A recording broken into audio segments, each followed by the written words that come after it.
با سلام و شب بخیر خدمت دوستان و همراهان گلم. سعی میکنم که کمتر صحبت کنم و این ویدیو خیلی قشنگ رو با هم از دست ندیم و ببینیم. خب حریف هم مکسه و من هم لول 15 و مکس.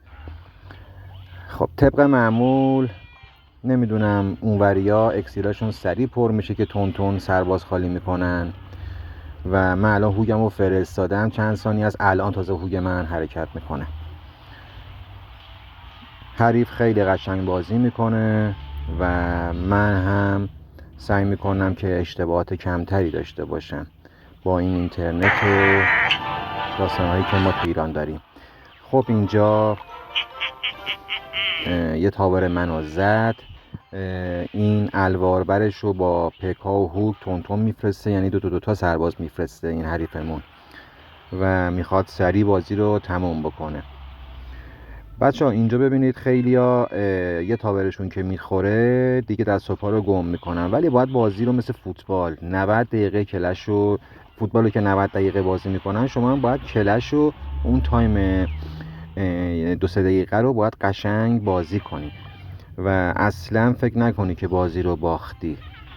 درسته حریف خوب بازی میکنه ولی فقط کافیه یه فرصت پیدا بکنی. اون یه فرصت همیشه گفتم یا اول بازی بتونی بازی رو خوب شروع کنی یا آخر بازی بتونی خوب جمعش کنی. تایم 10-15 ثانیه آخر که سرعت 2 برابر میشه. ببینید اینجا سریع اکسیرش پر میشه، سریع نیرو میفرسته. من مگا شوالیه رو انداختم که دمیج به جفتشون وارد بکنه و اینجا حرکت خوبی بودش.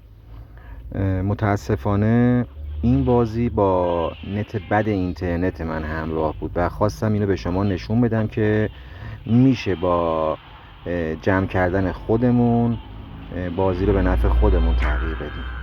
اینجا تاور دوم من رو زد و خیلی خوشحال میاد برای 3 استار کردن من. ببینید من اینجا سعی کردم خودم رو جمع جور کنم. من خمپاره انداز رو گذاشتم که هم دفاع بکنه و هم یه جورایی به حریف دمیج وارد بکنه. خب اینجا ببینید فش انداز من تواناییش 2 برابر شده. اینجا یه اشتباه کرد حریف، اومد برای جفت سربازش با هم فرستاد و مهار نکرد فش انداز منو. اینجا رو نگاه کنید، تون میخواد بیاد حمله کنه و فش انداز من قشنگ داره بهشون دمیج وارد میکنه و اینجا فکر کنم من از سمت راست میخوام بهش حمله کنم، در صورتی که من خمپاره انداز گذاشتم برای تاور وسطش و اینجا گابلیما هم فرستادم. تمام، دیگه نتونست دفاع کنه. ببینید یک لحظه 3 استار. امیدوارم از این ویدیو قشنگ لذت برده باشید. ممنونم. تا کلیپ بعدی، خدا نگهدار همه.